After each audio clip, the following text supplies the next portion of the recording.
U nastavku o izbornoj ekonomiji sa Dušanom Stojakovićem, urednikom ekonomije u Dnevniku Večernje novosti. Dobro jutro, hvala što ste sa nama. Hvala vam na pozivu. Evo videli smo listu obećanja, listu želja da će ljudima biti bolje kada neka od tih struktura eventualno dođe na vlast. Ako pogledamo obećanja vladajuće stranke, da li je realno da prosečna plata bude 1400 evra u naredne 4 godine? Od čega zavisi to povećanje, odnosno od kojih niza faktora?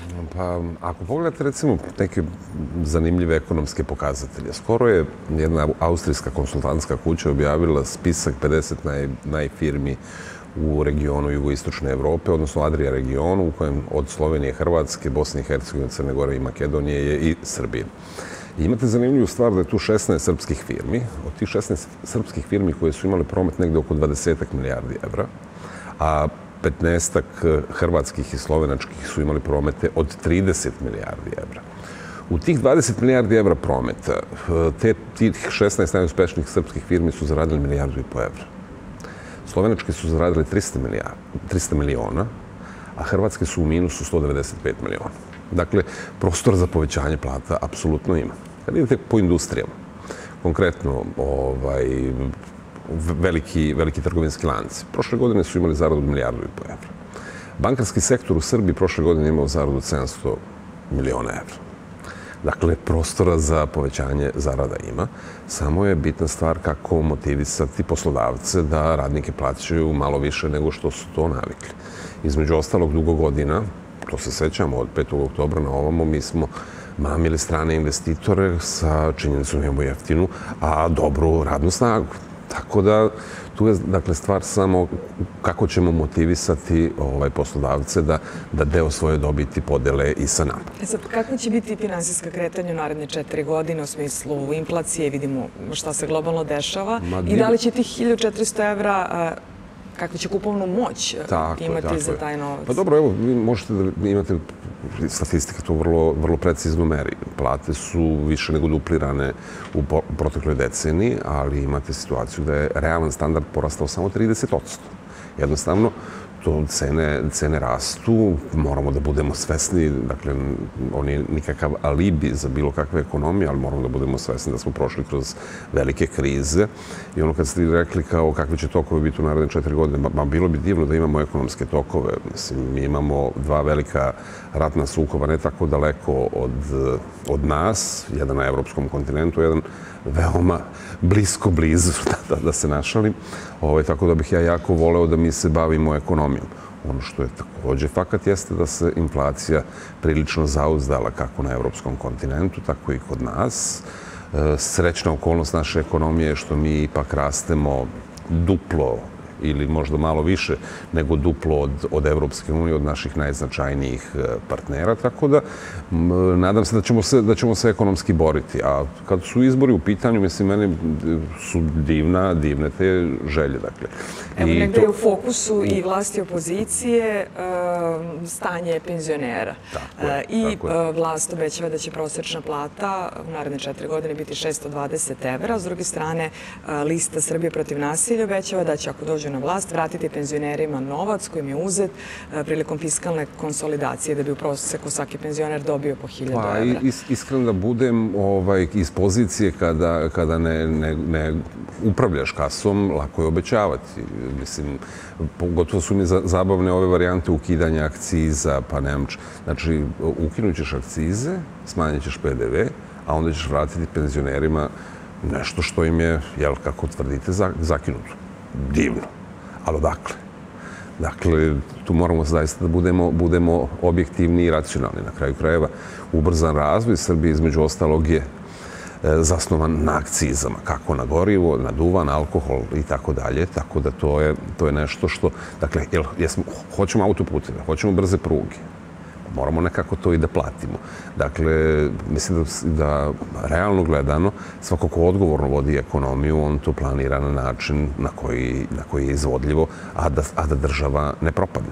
Kako vam izgleda predlog za uvođenje socijalnih penzija starima od 65 godina po 100 evra mesečno? Svakako da solidarnost mora da postoji. Ali isto tako moramo da znamo da neko ko radi 40 godina ili 30 godina, ukoliko radi da bi neko ko je ceo život se provlačio na ovaj ili onaj način bude zbrinut, to je već onako veliki problem. Da, svakako sam za solidarnost sa ljudima iznad 65 godina, ali sam svakako za to da ti ljudi budu diskriminisani u poređenju sa onima koji su ceo životni vek proveli radeći.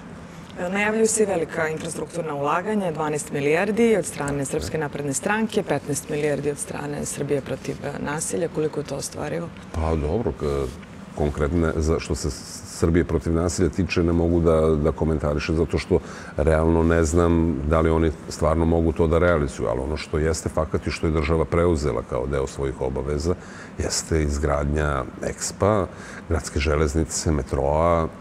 Takođe, potpisani su ugovori o novim brzim prugama, kako prema Šidu, dakle prema Hrvatskoj, tako prema Nišu. Dobili smo grant od Evropske unije od 600 milijardi evra, kao recimo trećinu projekta ili 25% projekta.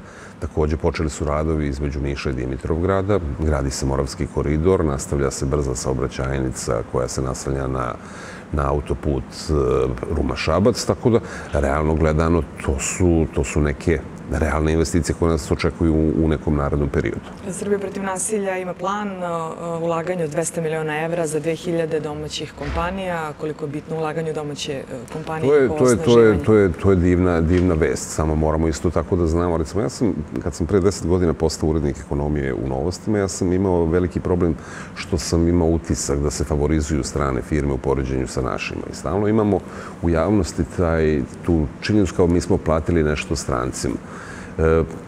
Onda kad sam deblje zagrebao čitavu tu priču, mi jednostavno više nemamo kompanije koje imaju obim da zaposle 2, 3, 5.000 ljudi. Mi imamo kompanije koje mogu da zaposle 30-ak, 100 i one zaista dobijaju takođe istu pomoć od budžeta, ali moramo da znamo da smo mi posle 5. oktobra divljački privatizovali našu zemlju i strancima dali neke resurse koje baš i nismo morali da damo. Imali smo situaciju da recimo jedan PKB koji je bio plod genijalnosti srpskog ekonomskog promišljanja u kojem ste imali jedan veliki sistem koji je imao od njive, farme, mlekare, zamrznutog programa, maloprodajne mreže, svoje banke i tako dalje i tako dalje. Dakle, jedan potpuno zatvoren sistem koji je mogao da funkcioniše bez nekog posebnog dodatnog ulaganja i traženja novca na finansijskom tržištu, jer su čak i kad su to radili mogli da rade kroz svoju banku. Mi smo onda odlučili da prodamo, recimo, zaleđeni program Hrvatima, da mlekare prodamo, ne znam, nekim fondovima i šta ja znam, uzeli smo najbolje i najlukrativnije delove i slupali smo nešto što je funkcionisalo kako je funkcionisalo dobro. Inače, 19 projekata PKB-a Jugoslavija je prodala svetu. Najpoznatiji je u Krasnodaru čuveni Kuban.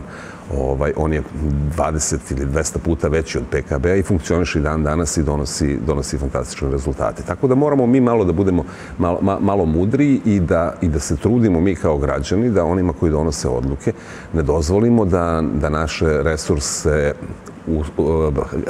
rasprodaju samo u skladu sa njihovim ličnim interesima. Ako pogledamo ostale predloge, Narodna stranka obećava da će smanjiti PDV na sve životne namirnice na 1%, a novi DSS zalaže za smanjenje PDV-a takođe na osnovne životne namirnice na 5%.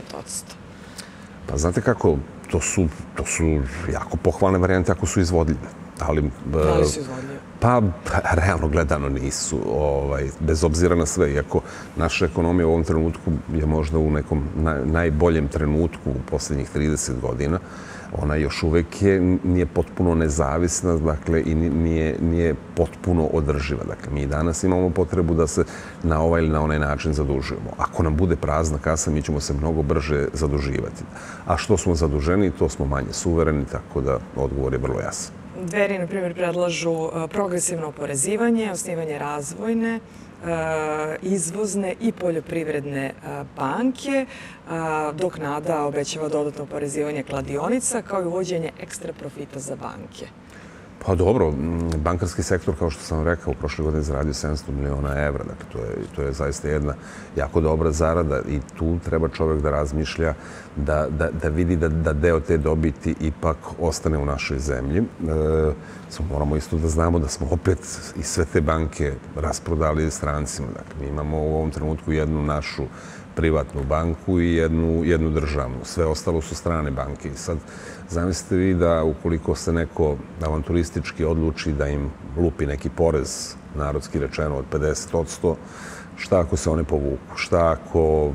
Dakle, to je onako jedna složena tematika, tako da tu ne možemo baš ne možemo baš da radimo šta želimo. I Ned, kad podvučemo crtu, koliko u ovim merama ima populizma, a koliko stvarevih stvari? Dobro, demokratija nas je naučila tome. Dakle, jednostavno, ne živimo mi u prosvećenom despotizmu, dakle, gde vladar nas časti za bilo šta. Jednostavno, političke stranke su u trci i svaka pokušava na svoj način da motiviše građane da je održe još koju godinu na vlasti. Dakle, i jednostavno rade ono što misle da bi se najviše sviđalo građanima. Na kraju krajeva i sve ovo što je pročitano u vašoj emisiji, u stvari je jedan spisak lepih želja. Sad, šta je realno, to ćemo da vidimo. I na kraju krajeva, na osnovu rezultata, ljudi se i opredeljuju kako će glasati i šta će da urade.